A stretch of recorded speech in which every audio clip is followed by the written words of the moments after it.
All right, so we've talked scoring goals, how to score goals. We've talked how to create goals. We've talked how to defend goals and how to prevent midfielders and attackers from creating opportunities to create goals. Now it's time for what I would think is the most important aspect: how to get the ball from defense to attack. How do we get the ball from a defensive position to the back of the net?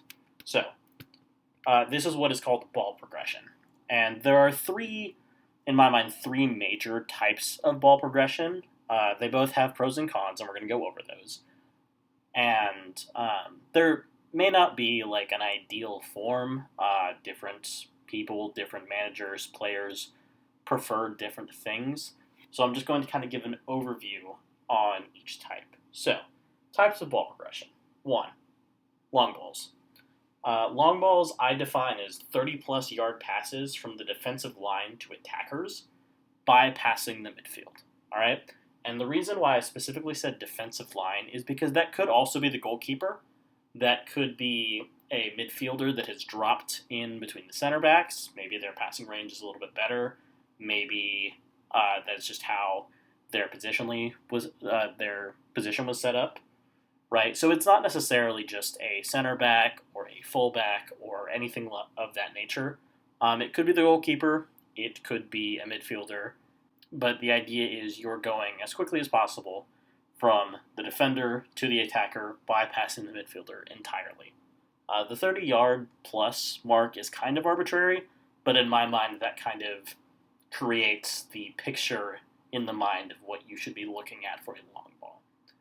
Secondly, we have progressive dribbles. Progressive dribbles, I think, is a stat that is now tracked in the Premier League, maybe in La Liga, but progressive dribbles essentially means players moving the ball 10 plus yards toward the attacking goal with ball at feet. Okay? So visually, this means a player has received the ball and is taking the ball with the ball at their feet 10 yards closer to the goal that they are attacking, right? Are they taking on a man? Maybe. Are they just running into open space? Maybe. But the idea of the progressive dribble is the player is getting the ball from point A to point B, and point B is closer to the goal that they are attacking than point A, right? Lastly, we have progressive passes.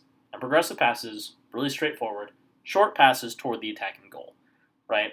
This is kind of the cousin, maybe, of long balls. Whereas long balls, you're trying to go as quickly as possible. Progressive passes are fast, don't get me wrong, but the idea is not, I'm going to punch the ball as hard as I possibly can toward the attacker. The idea is, I want a little bit more control than that, and so I'm going to play 5-yard pass, 10-yard pass, and move into space such that the ball goes closer to the goal, right? So we're going to break each one of these down a little bit, their pros and their cons, with discussion. I have a few animations, both 3D and 2D, that we're going to look at, and we're just going to kind of feel them out, okay? So let's get started. Long ball. Here's kind of a picture, so as I talk about it, you can kind of think about what is happening, kind of visualize in your mind as we go. Pros. It's fast and direct, right? You are going straight up. We are going route one. It is one pass, defense to attack, all right? The whole idea behind long ball is I'm going to create a numerical disadvantage for the other team by putting the ball in my attacker's hands/feet as fast as I possibly can. It also limits counterattacks. And what I mean by this is when the ball goes to the attacker, the winger, it's usually, if the ball's coming from the goalkeeper, about on the halfway line, maybe, if possible, past the halfway line toward the goal that the team is attacking. And the idea is, if you do it quickly, it's happening 5, maybe 7 seconds from the time that the passer originally received the ball, right? You are trying to do it as quickly as possible, right? Fast and direct. The concept of counterattacks is based on creating a numerical advantage against a team by catching them in possession. With long ball, that doesn't happen because the ball is going from a defender to an attacker, and the team that is attacking, the team that played the long ball, will still have their midfielders and defenders set up in a pretty solid defensive shape because you are bypassing that entire midfield. Now, there are some cons to this. It is one-dimensional. You are playing the ball to 3, maybe 4 attackers if you're playing a traditional number 10 or an attacking midfielder.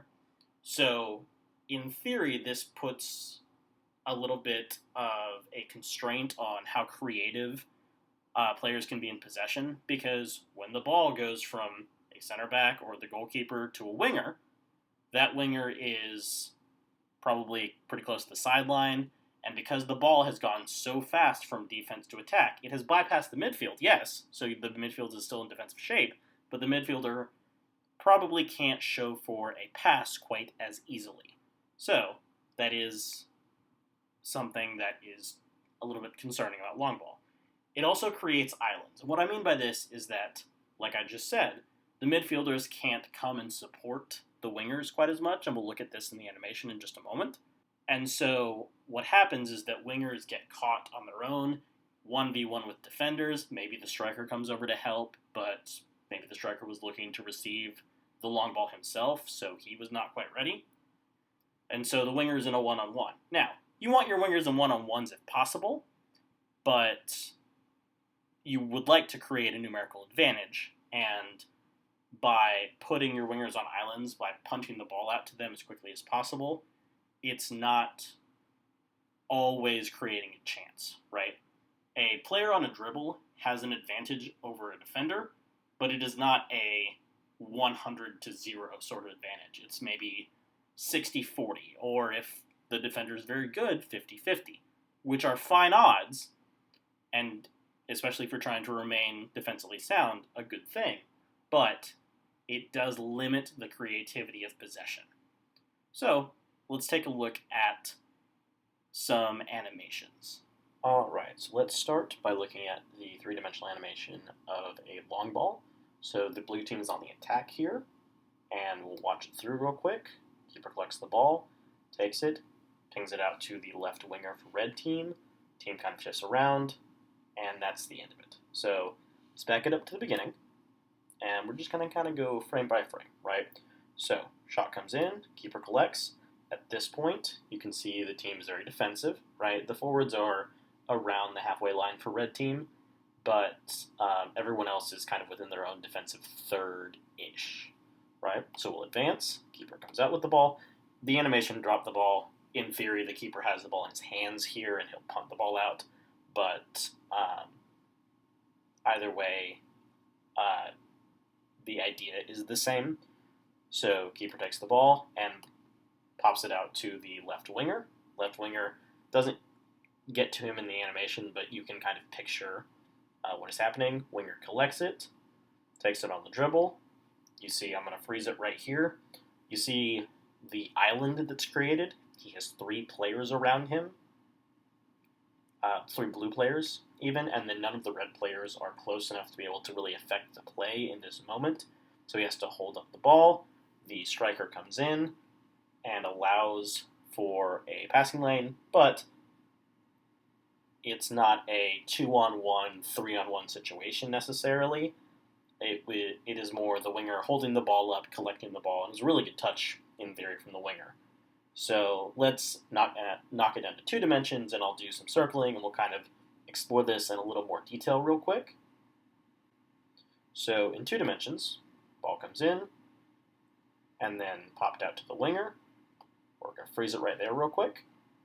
So as we look at this, you can see there's this island, there's this boxing in that happens.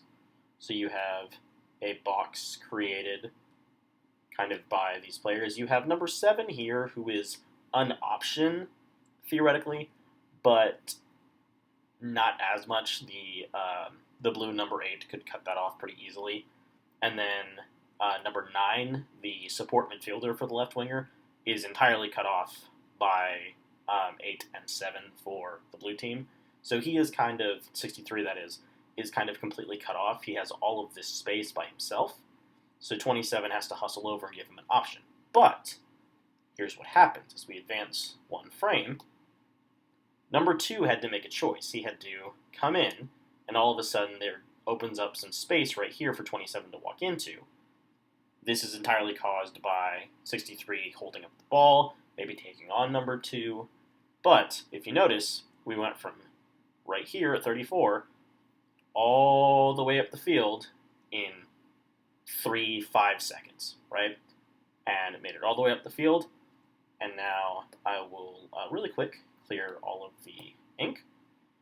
And as we look at it, you see the ball is now past this line right here, and you still have 1, 2, the back 4, the goalkeeper, and the number 89 is kind of there as well.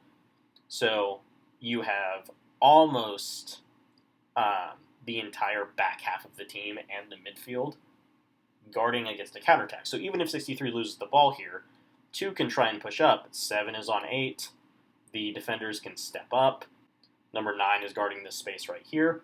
So even if the ball gets taken away, the good thing about long ball is that it will block the counterattack and force the opposing team to build up very slowly.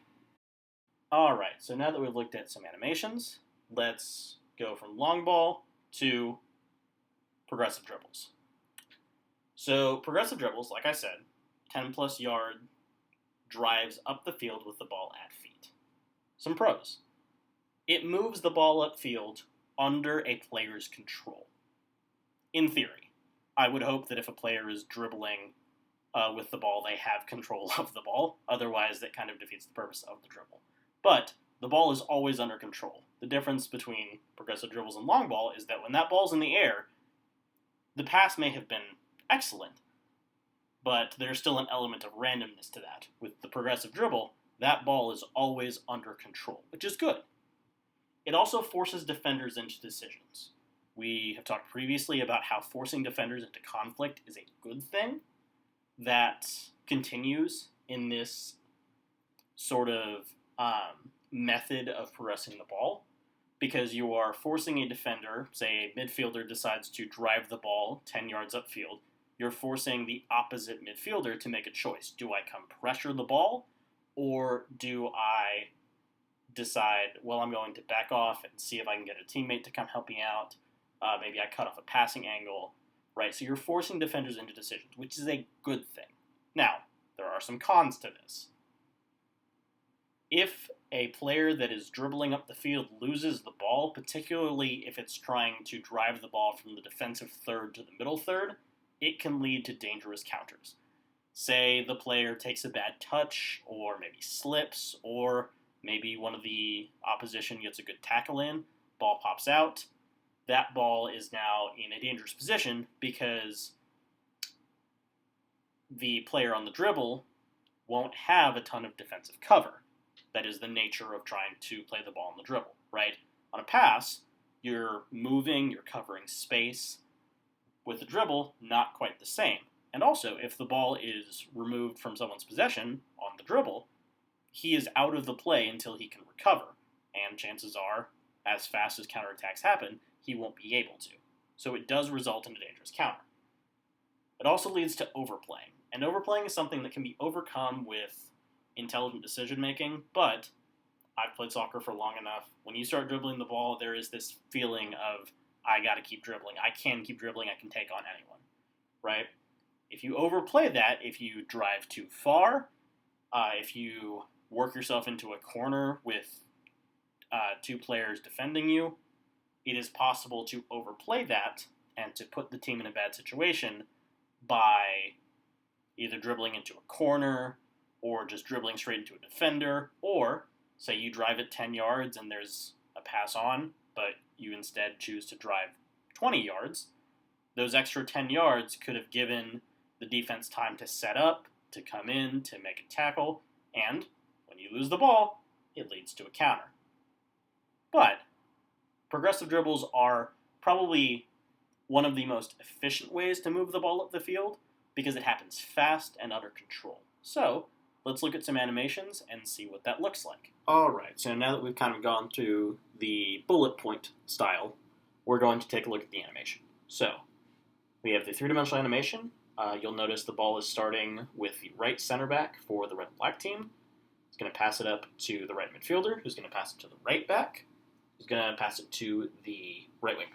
So you'll notice there were 3 passes in that sequence, right? But I would consider this an example of progressive dribbling, and here's why. So you'll notice the right midfielder starts 6 of those lines up the field, 6 of those kind of blocks of field. And when he receives it, he takes it, he drives it up another 2, then he passes it because the green and blue player has closed him down, passes it to the open man, which is the right back in this case. Right back receives it, drives up 2 blocks of field himself, and then passes up to the right winger. So what's happened here is it's some combination of passes and dribbles, but it is rare that you get a singular progressive dribble that travels 50 yards up the field. It's not easy, for one, because people are trying to come get you, obviously. But also, it just creates unnecessary danger, which is something we talked about in the pros and cons, right? You don't want to hang on to the ball longer than necessary, so when the right midfielder realizes that the player is defending him, finds the open man, who receives it, and then you'll notice that he is also 6 blocks up at this point. He also drives it 2 upfield, and then passes to the right winger. And through those sequences of 2 dribbles, they've pulled some people around, which is one of the main benefits to progressive dribbles. It moves defenders around because it pulls defenders to the ball. It opened up space for the right winger. So let me move into 2 dimensions real quick. And what you'll notice is as the ball comes through to number 9 receives. Let's look at the space that he has. All right, so he's right here. You'll notice he has space away from number 10. Number 11 is kind of chasing back, but also he's been bypassed. Number 6 is really far away from him. So he's got some space to accelerate into. All right. You'll also notice that there's all of this space right here on the right side of the field for number 10 to go into. And as we advance, number 9 sees that space, and now number 10, the right back, has all of the space to go up, and you see number 10 for the defensive team has to slide over. But at that point, number 22, the right winger, has dropped back and offered himself as an option, right? So it's a combination of a couple of things with the passes and the dribbles. You'll notice that both number 9 and number 10 advance the ball maybe 10-ish yards up the field. I'm not quite sure how far the little blocks of field are showing, but for the most part, they're probably about 5-ish yards. So advancing 2 of them, that's 10 yards. So together, they have pushed the defense back 10, 15, maybe 20 yards total. So through a combination of the dribbles, you've pulled players toward you, and at the same time, it has forced defenders out of position. So again, look at number 10. He started here, right? So now he is pulled out of position. So maybe you go 1, and then 2, and then number 9, again, has all of this space to run into, right? Maybe 22 goes to 27, right? You can't see the defense in this picture because it would be a little busy if we're doing the full field. But you'll notice that there's just a lot of space going on, right? There's also a ton of space in the middle right here because, again, they have gravitated toward where the ball is. So big switch over the other side, you're looking all right. So that's why progressive dribbles are useful. They create space by pulling defenders into the ball. Can't hang on to it too long, otherwise that has now defeated the purpose. But in the meantime, it has caused space to open up, which is a really good thing when attacking. This is the visualization of progressive passes that we're looking for, so keep this in your mind as we talk through them. Alright, so now that we looked at that animation, let's look at the last type of progression, and that is progressive passes. So, like I said, progressive passes are short passes to move the ball up the field from the defending goal to the attacking goal. So, some pros. Progressive passes move the ball with speed and control. Perhaps not quite as much control as dribbling, but with more control than long ball, right? Shorter passes, less room to make a mistake, less room for something to go wrong, less time for something to go wrong, because those short passes should take 1.5 seconds tops. It also pulls defenders out of position, right? Defenders are attracted to the ball. They want to go get the ball. So, in this way of moving the ball up the field, it starts to pull defenders toward the ball, and as the ball moves around, whether that's maybe slightly left, slightly right, as it moves up the field, it pulls defenders away from the position that they want to take because they are going to move toward the ball. Now, some cons. Misplaced passes will lead to counterattacks. It's the same sort of concept as the progressive dribbles, right? If you make a mistake, pass the ball to a defender, pass the ball out of bounds and leave it for a throw-in, right? Pass the ball into space, then the defender pounces on it before the attacking team can. That can lead to counters, right? Maybe not necessarily as dangerous as progressive dribbles, because a misplaced pass doesn't necessarily put one player completely out of a play, the same way that that losing the ball in the dribble does. It also means that forcing passes can put attacking players into conflict. So the hardest thing with progressive passes is that sometimes the pass that a player wants to make just isn't there. There may be a defender in the way, maybe an attacker didn't make quite the right run the midfielder was looking for, right? And trying to force a pass in there can cause hesitancy, right? So the idea is you want to play the ball in such a way that as it moves forward, there is clear communication between midfielders and attackers, and then at the same time, it allows attacking players to make moves in order to pull defenders out of position. The negative of that is that there may be a run that an attacker makes. The attacker really wants the ball, and the midfielder is like, that's my buddy, I need to get him the ball, and it forces a pass that just isn't there. And in that instant, the attacking player has to choose, do I make this pass? Do I not make this pass? Is this an intelligent decision, yes or no? And so trying to overplay, like with the dribbling, trying to overplay can lead to mistakes, and that will also lead to counters because of the misplaced passes. So, long ball, a little bit more direct, a little bit more simplistic in a way, still difficult to execute, but a little bit more simplistic in the nature of how it develops versus progressive dribbles and progressive passes.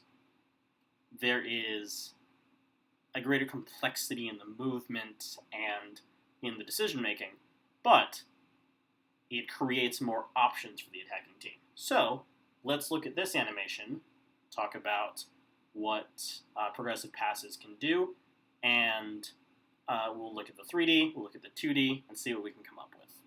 Alright, so this is my favorite kind of progression, so I'm perhaps going to be a little bit more zealous for this one, but all three have their pros and cons like we just discussed. So, progressive passing. Let's look at the animation. It starts with the right center back again. I wanted to start from the same spot, just so it's kind of easy to put your eye on where the ball is.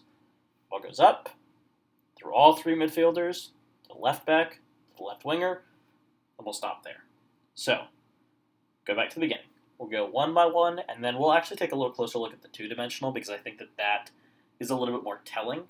But as the ball comes into midfield, we'll freeze it here. You see all three midfielders are moving. It's a little bit difficult in the animation, I know, but all three midfielders are moving. You can see number 89 with his back to you, moving up. You can see number 5 is moving just a little bit to the left. Ball comes in, 289, 89 checks back, and then immediately moves upfield. Ball goes to the left back to left winger. All of these, 1, 2, maybe 3 touches at most. Maybe, right? But the big difference between progressive passing and progressive dribbles, we looked at the progressive dribbles animation. There was some passing involved because that's just the nature of the game. But here there is no, I'm going to take 5 touches and move the ball up the field, right? It is 1, 2, 3, 4, 5, 6, 7, 7 or 8 touches total. Got the ball from the kind of right-hand-ish corner of the 18 up to almost halfway. So let's look at the two-dimensional animation here. So the ball starts with the right center back, number 12. Comes into number 9, to 5, 89, 7, 63, and then 8 shifts over. So let's look at this frame by frame. And this is where the best teams differentiate themselves. This is where you get your Manchester Cities, your Bayern Munichs from the past couple of years, Barcelona in the early 2010 era, even Real Madrid to some extent, maybe not as much, but to some extent Real Madrid as well. The Spain team from 2008 to 2012 was excellent at this, right? It is kind of the hallmark of a team that's really on the front foot, really attacking. And this is kind of the style that I feel is the most successful, mixed with some other things, right? So ball comes into number 9. I'm going to pause it here. We know he goes to number 5, but here's what happens. Number 9 receives the ball. He can go to 5. He can go to 89. He can probably squeeze it to 27. He could also go out to number 10, who, if we look at it, number 10 moves forward. So number 10 could well have received that pass. We'll go, number 5 now has it. Number 5, we know he goes to 89, but he also has 11 available. He could go back to number 9, although the defensive number 6 is kind of covering that. He could probably try and squeeze it to number 7 if possible, but he has at least 2 options. We'll go one more forward, 89. This is kind of what I would call the choke point of the progressive pass, and that happens with all number of movements up the field. There is a singular point where it's kind of make or break. This is probably it, because at most he has 2-ish options, right? We know he goes to number 7, and that is probably the best pass. He could go back to number 5. That is an option available. He could go back to 11, but that's putting 11 in kind of a tough spot with the blue and green 11, and then number 9 also right there. He could try and turn and squeeze it to 27 or squeeze it to 63. Those are options. But again, they are options. More difficult, perhaps, than what number 5 had or number 9 had, but still options. So, as we advance, it goes to 7. This is what we call a defense splitting pass. It went right in between number 8 and number 11. So as we look at what has happened, now 8 has had to scramble over to cover 7, 63 is all by himself. There's probably the defensive right back somewhere up the field, but we're focusing on what's in the half, and if the defensive right back is pushed into the attacking half of the field, the blue and green attacking half of the field, to press or to defend, that's a win. Because your striker can run in behind that person. Number 89 can run in behind that person. All of a sudden, that's in a great spot. So, this is why I called this the choke point. Number 7 has 1 option. He does not have any more than that. His only option is number 63. He could try and dribble it, but number 8's running right at him, so probably not the best idea. But the reason why all of these progressive passes happened is because number 63 is now all by himself. There's no one near him. Now, like I said, there's probably a defender up on the defensive half, but even then, that's okay. You have now moved the ball in 7 touches from right here where number 12 is, all the way up to where number 63 is. So, advance one more, all that's done. But, let's take a look and just back it up just a tiny bit, and I'm going to point out a few things that happened along the way. So if we go back to the first frame, ball goes into number 9, freeze. Number 9 can go to 10, 10 can go to 22, and they're gone, right? Maybe number 9 didn't see number 10, or maybe you can't see it in this animation, but maybe the left back for the other team is right here on top of 22, and that would defeat the purpose. That's okay. Let's go to the next frame. Number 5 receives. Let's look now. Number 5. We know he goes to 89. Could go back to 9, and 9 flicks it to 27. He could go back to 9, and then 9 goes to 10, and then 22 is still available. He can go to 11, and then 7 can drop back into this space, and 11 can go to 7. 11 can go to 89, right? This is the importance of movement off of the ball, and we've talked about this in practice and previous videos. Look at what I've formed just by designing the arrows. There's a triangle right here. There is the semblance of a triangle right here. There's a triangle here. There's a triangle here. There's the semblance of a triangle here. Obviously, number 7's kind of in the way of that, but still workable. There's a triangle here, right? The only one that's not really involved in triangle is 63, and even then, it's because the ball isn't there yet, but there's still a triangle there as well, right? Even, and this is a dangerous pass, but even 5 to 11 and 12 is a possible triangle. So, as I clear everything off, you can see the movements being created by just shifting a little bit, right? Number 10 moved maybe 5 yards up the field on the right. Number 7 moved maybe 5 yards. Number 9 moved maybe 3 yards inside. 89 maybe moved 2 yards upfield. But those little, minute details are what makes the difference. And we're going to have a whole video talking about the options available when off-the-ball movement is good. But this is just a description of why progressive passes are so dangerous, because there's so many options. And there's one more I want to point out. As it goes to 89, you can see 7 kind of closed it down, but if 27's on the run up here, and 89 flicks it through the middle, 27 is running through at the defense at speed.